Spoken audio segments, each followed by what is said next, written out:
ये देश के वफादार चाचा से जबरदस्ती भारत माता की जय कहलवा रहे हैं। उसके बाद चाचा ने क्या जवाब दिया, सुनिए जरा। भारत माता की जय। है चाचा, भारत माता की जय तो बोल दो। है कहाँ पे रहते हो आप? पास में ही गाँव है। नहीं, इंडिया में रहते हो पाकिस्तान में? इंडिया में। तो भारत माता की जय क्यों नहीं बोल रहे? नहीं, क्यों बोलेंगे? क्यों? पाकिस्तान के हो गया? नहीं, पाकिस्तान के काय को है? तो फिर भारत में रहते हो, भारत की जय क्यों नहीं बोल रहे? हम तुमसे नो कहने लगा अल्लाह अकबर कह दो। तुम कह दो जैसी काम में कह रहा हूँ। नहीं ऐसा हम कह देंगे अपने बेटा अपने ईमान से फिरना जो ना, अपने ईमान से फिरना जो ना, दीन को धोखा देना है।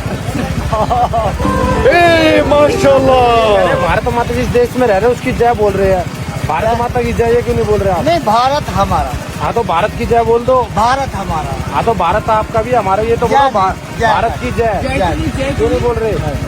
भारत में रह रहे हो, भारत का खा रहे हो और भारत की जय टमाटर बेच रहे हो, उसके प्याज ले जा रहे हो भारत की। जो हम है ना भारत के, तो भारत की जय क्यों नहीं कर रहे? तो भारत की जय, भारत की जय क्यों नहीं कर तो रहे? भारत के है भैया। तो भारत के, तो भारत की जय क्यों नहीं कर रहे? बोलना पाकिस्तान मुर्दा। मतलब हमसे भारत से वफादारी का सबूत मांगते हो तुम लोग। ये मतलब रास्ता गली पकड़कर किसी बुजुर्ग को किसी से ज़बरदस्ती भारत माता की जय कहलवाने से तो यही मोहब्बत है? हिंदुस्तान से मोहब्बत तभी होगी कि तुम्हें मालूम नहीं मुसलमानों ने कितनी कुर्बानियाँ दी हैं इस देश के लिए, इस मुल्क हिंदुस्तान के लिए? तुम्हें मालूम नहीं अंग्रेज़ों से जिहाद का फतवा किसने दिया था जाओ मस्जिद से खड़े होकर के?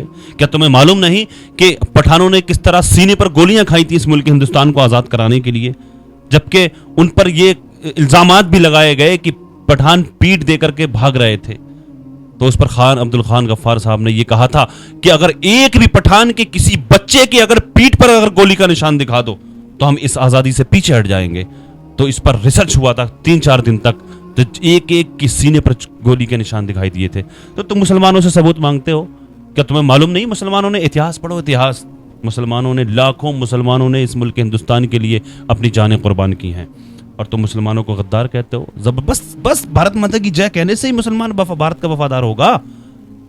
ये भारत माता की जय जबरदस्ती कहलवाने से ये क्या मिलता है तुम लोगों को? जबरदस्ती इतना ही भारत से वफादारी का यही चीज़ है? फिर भारत से वफादारी इसी को कहेंगे भारत माता की जय? किसी से कहलवा रहे हो, फिर वो भी एक बुजुर्ग से कहलवा रहे हो। डॉक्टर APJ अब्दुल कलाम आज़ाद को भूल गए? वो भी तो भारत के एक नागरिक थे, वो भी तो भारत के वासी थे। उन्होंने क्या किया इस मुल्क हिंदुस्तान के लिए? उनको न्योता दिया विदेशियों ने, उन्होंने कहा आइए हमारे यहाँ। जब उन्होंने वो मिसाइल तैयार की उनको बुलाया, लेकिन वो इस देश को छोड़ करके नहीं गए।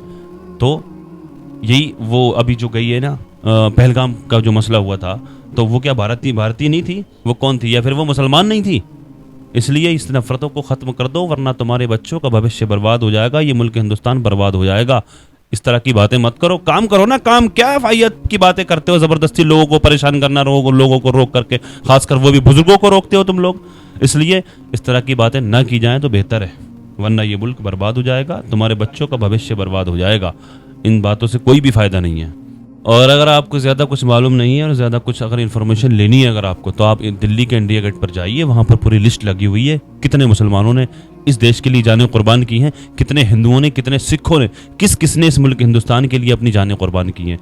इंडिया गेट जाइए, वहाँ पर जाके पूरी लिस्ट लगी हुई है, आप देख सकते हैं वहाँ जा करके।